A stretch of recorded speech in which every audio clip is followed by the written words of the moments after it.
নমস্কার বন্ধুরা, দিদি রান্নাঘরে আপনাদের সবাইকে স্বাগত। আপনারা তো শুনেছেন আমার একটা দুবার তাই অনেকদিন ভিডিও দেওয়া হয়নি। আজকে আমি একটা নতুন রেসিপি করছি, আপনাদের সঙ্গে থাকুন। তাও আমার বাড়ির লোকের অনুরোধে ওরাই আমাকে সব জোগাড় করে দিয়েছে। তা আপনারা দেখতে থাকুন, ভালো লাগে আপনাদের, আপনারা করে খেয়ে দেখবেন কী কী জোগাড় করেছি দেখে নিন। এই যে পটলগুলো কেটে লবণ হলুদ মেখে রেখেছি, এই যে এই যে আলু, এই ছানা পটল করবো আজকে আমি। আর এই যে আমার মশলা লাগছে ধনে গুঁড়ো, গোটা জিরে, হলুদ, শুকনো লঙ্কা, গোটা গরম মশলা, তেজপাতা আর লবণ আর ধনে গুঁড়ো। ওরা যেভাবে জোগাড় করে দিয়েছে, ওরা তো অতটা জানে না, যেভাবে করে দিয়েছে। ভুল ত্রুটি হলে ক্ষমা করে দেবেন। আজকে এইভাবেই করি, দেখতে থাকুন আপনারা। তেল দিয়ে পটলগুলো ভেজে নেব।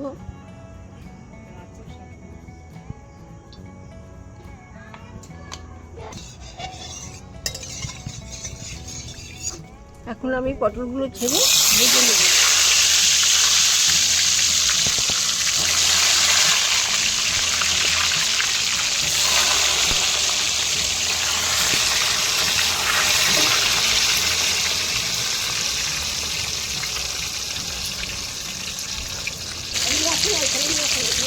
পটলগুলো ভাজা হয়ে গেছে, ঠিক এরকম করেই সব পটল আমি ভেজে নেব।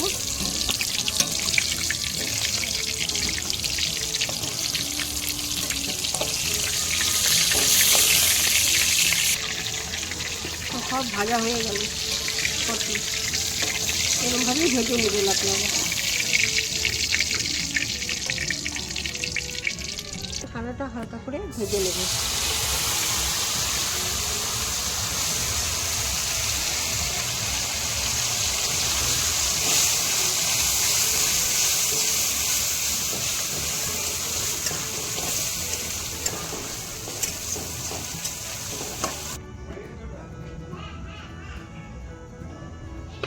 ফোড়নে দিচ্ছি শুকনো লঙ্কা, তেজপাতা, গোটা গরম মশলা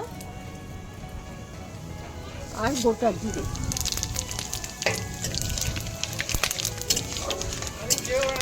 এবার আলুগুলো আমি ছেড়ে দিলাম।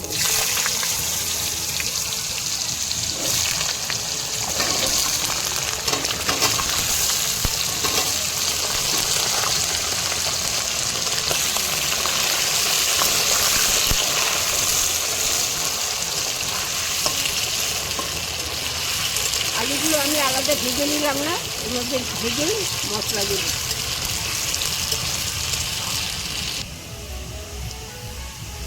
টমেটো দিচ্ছি, তারপরে একে একে আমি মশলাগুলো সব দিয়ে দেবো। প্রথমে দিলাম হলুদ গুঁড়ো, তারপরে দিলাম কাঁচা লঙ্কা, একটু নেড়ে নিয়ে ধনে জিরে গুঁড়ো দিয়ে দেবো।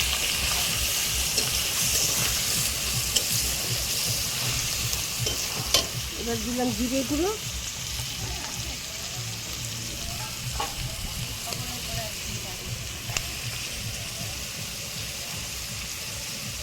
এবার দিলাম ধনে গুঁড়ো।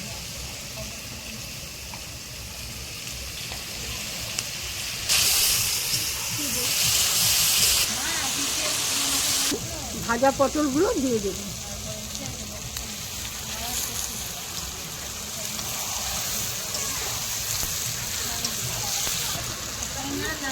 এইবার দেবো, তখন ভাজার সময় দিয়েছিলাম, এখন অল্প করে দেবো।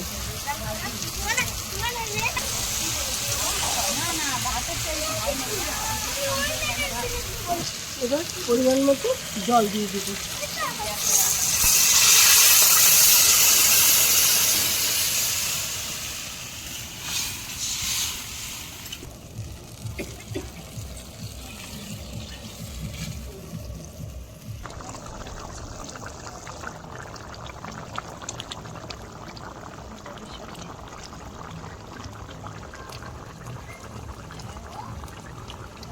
এবার আমি ছানাগুলো দিয়ে দেব।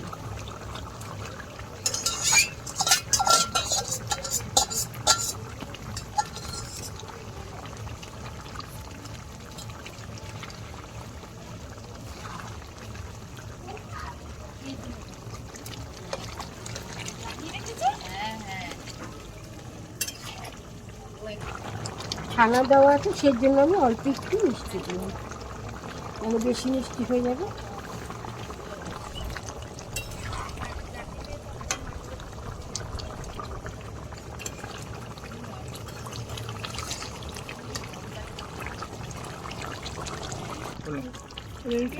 দিয়ে দিব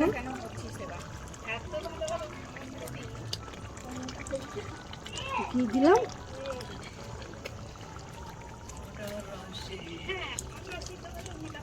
আর একটু গরম মশলা গুঁড়ো দিচ্ছি।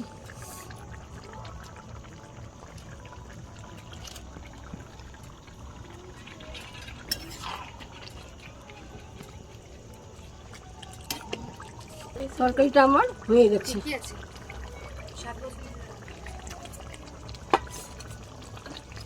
রেডি হয়ে গেছে। আর একটা কথা, ওই দিদি তো আপনাদের বলেই দিয়েছিল, অঘটন ঘটে গেছে দেখে সেখানেই চলে এসেছি।